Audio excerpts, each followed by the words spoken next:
Hello crafty friends, I wanted to talk to you a little bit today about the card that I made for the Tim Holtz Stampers Anonymous release for June of 2021.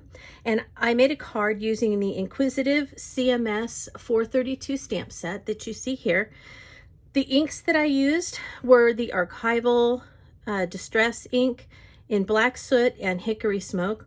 I also used some distressed spray stains in Crushed Olive, Salvaged Patina, and Cracklin Campfire.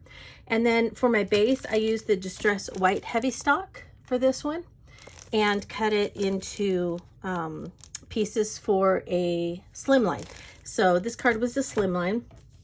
And I also used the stacked ovals die from Tim and Sizzix to make the windows. So this is one that didn't turn out. This is one of my practice pieces, but I'm going to refer to it a little bit to help us as we walk through making this card. So let's get started. So the first thing I needed to do is take a piece of my white Heavystock and cut it at 8.5 by 3.5. And I cut several of those because, number one, sometimes you make a mistake, right? And so you want to have something that you can maybe toss aside for another project.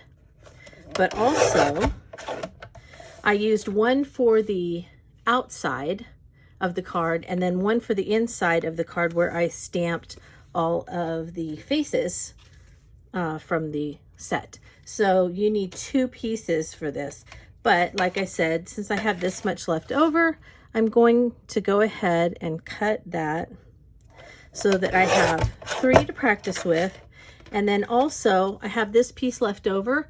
You want to save that because I'm going to use this to stamp the sentiments that I used. And I used 3 of them. I didn't use the how old. I used the what's up, you good, and guess who for the front of my card. And they will fit perfectly on this little leftover piece. So save that. We're going to go ahead and start stamping our images.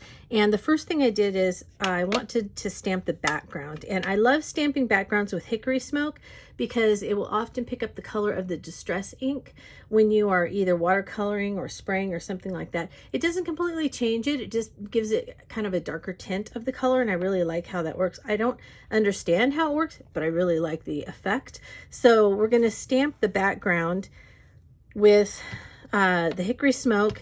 And I couldn't find my big stamping platform thing. So I'm just going to use this, and it goes off a little bit. It's really okay. It's not going to matter because we are using, in fact, I'm going to go ahead and just put part of it off because we're just going to be coming in from the side here and there, and it'll be absolutely fine. So as you're inking up, remember the first time that you use your stamps, it's good to use an archival first before you use, say, a regular distress so that it prepares the surface. And then I'm just going to go ahead and stamp with purpose. And there you go. And so I will keep stamping not only this one, but then I'll go in and I'm going to add some of these in different places all over the background so that now you can't see this one because I did it with a different type of ink that, as I said, didn't work. You can kind of see a little bit of it there. I did it with a resist ink, but you can see how I put these stamps in different directions all over the background. And so that's what I would do with this until I was finished. All right, so I have my stamped piece in my splat box, and I'm going to wet it just a little bit, and then go in with some, this is the crushed olive, and just spray a little bit here and there. Gonna go in with a little of this Salvaged Patina, and then finish it off with a few little bits of Cracklin Campfire. And then what I did before was I just kind of looked at it a little bit and decided that my Salvaged Patina, I wanted it to be a little stronger. And then what I did was I went ahead and let it soak in. And if you look, you can see how it's actually soaking in some of the color that the hickory smoke. It just, I don't know why or how it does it. I just think it's so cool and I absolutely love it. So here's our finished stained piece. And it's a little bigger than I need it to be because this is the full size of the slimline card. So what I did was I picked a side that I thought would work best, and I cut 1/4 of an inch off 2 sides. And then that made it 1/4 of an inch smaller so that I could mat it and then still have the card base showing through also. And I used a black card base, and then I used a white mat so that it would pull in all the different colors. Now, the next thing to do from here, after I've trimmed off 1/4 of an inch from 2 sides, is that I want to go in and I want to then center 3 of the stacked ovals, and I want to go ahead and cut them out of this card front. All right, so I'm going to go ahead and do that right now.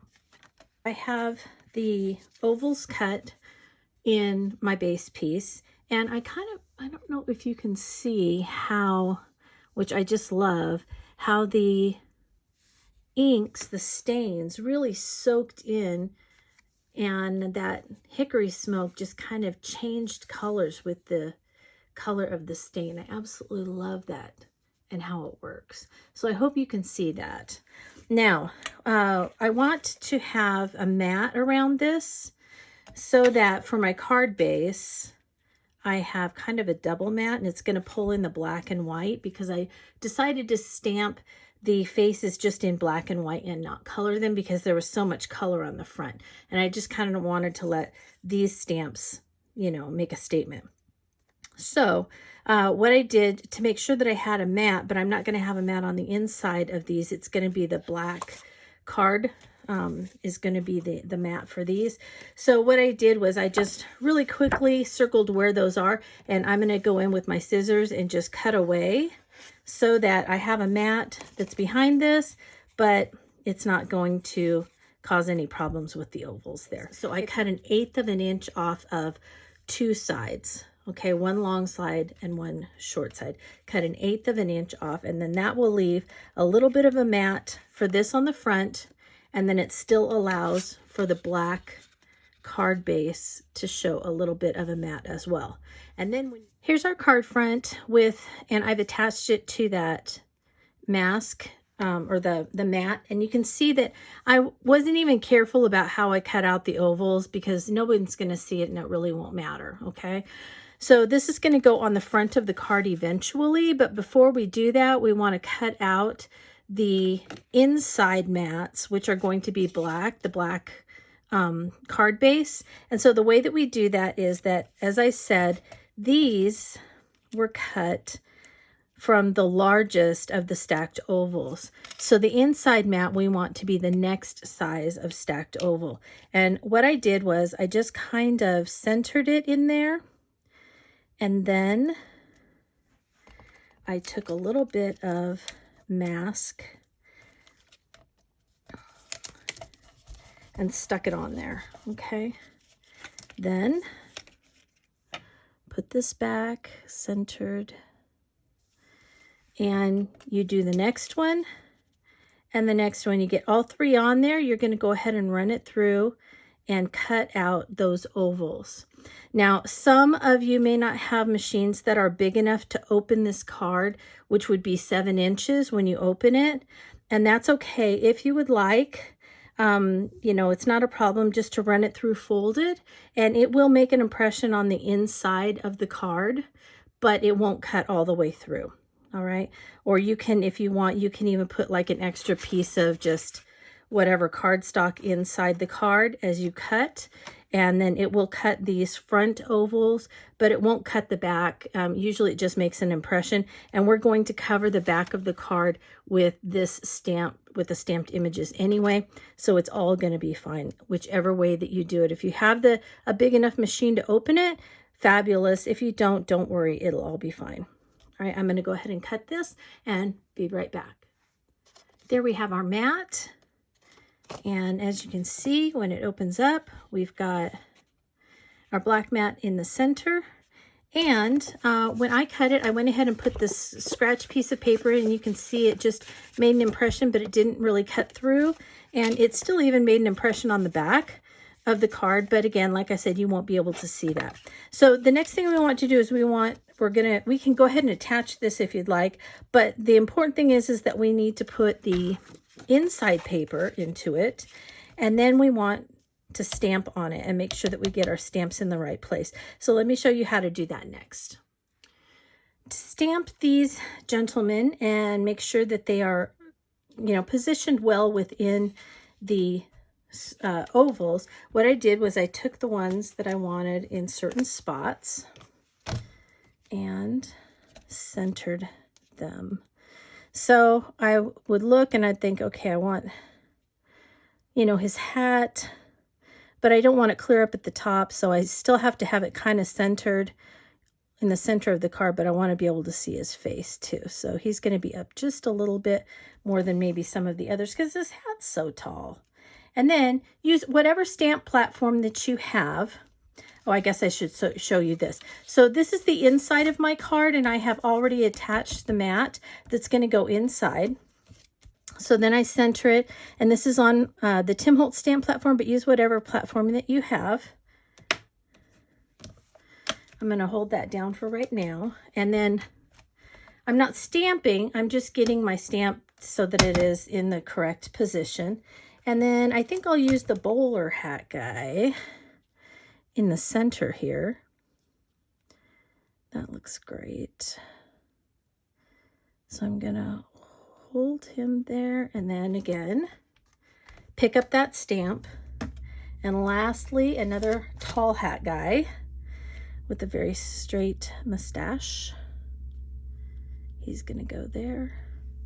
All right, now I have my 3 faces where I want them with their hats, and now I'm going to take my I'm going to take my magnets off, and I'm going to go ahead and hold this back there, and I'm going to ink it up with black Archival ink.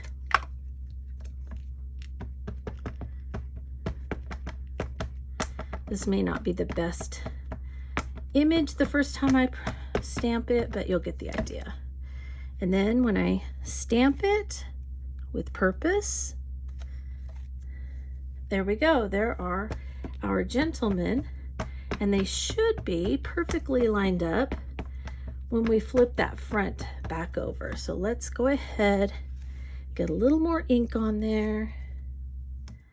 It's good enough. And we will, there we go. I love it. Okay, so we'll pull this out. I'm going to clean these up, and I'll be back with you in a second. And just in case you didn't remember, I had you keep that little strip of paper that was left over when we cut the 3 pieces of white Heavystock. And so what I'm going to use that for, again, is the little sentiments. So I have them all lined up here, and I'm going to go ahead and stamp them on here, and we'll cut them and mat them to put on the card. And it's that simple. And just a reminder also, I did stamp them in black Soot Distress ink, Distress Archival ink, so that they didn't, in case they got wet or whatever, nothing would change with the sentiment. And also, when you're stamping with Archival ink, it doesn't dry as quickly as some of the others, the other inks. And so what you want to do to make sure that before you start trimming this or putting mats on it is that you want to dry it with your heat tool just to make sure so that it doesn't smudge. All right, to finish up the last bit, I went ahead and attached the card front to the card, and then you can see we have our mats, we have our gentleman looking through. When you open it, there is room that will be hidden underneath up here and down here where you could write, a little note to your friend and sign it, and it won't show through to the front. And then I went ahead after I stamped these, you just use your scissors, cut it, and then mat it with a little bit of black cardstock. And then I adhered them onto the gentleman where I thought that they least impacted the image. For this one, I put You Good up here. I think I put What's Up down here. And then I put Guess Who up in this corner over here. So that's kind of how I worked those on the front, so that it just kind of had a fun little whimsical feel to the card. And that's all there is to making this You Good card. I hope it was helpful, and we'll see you next time.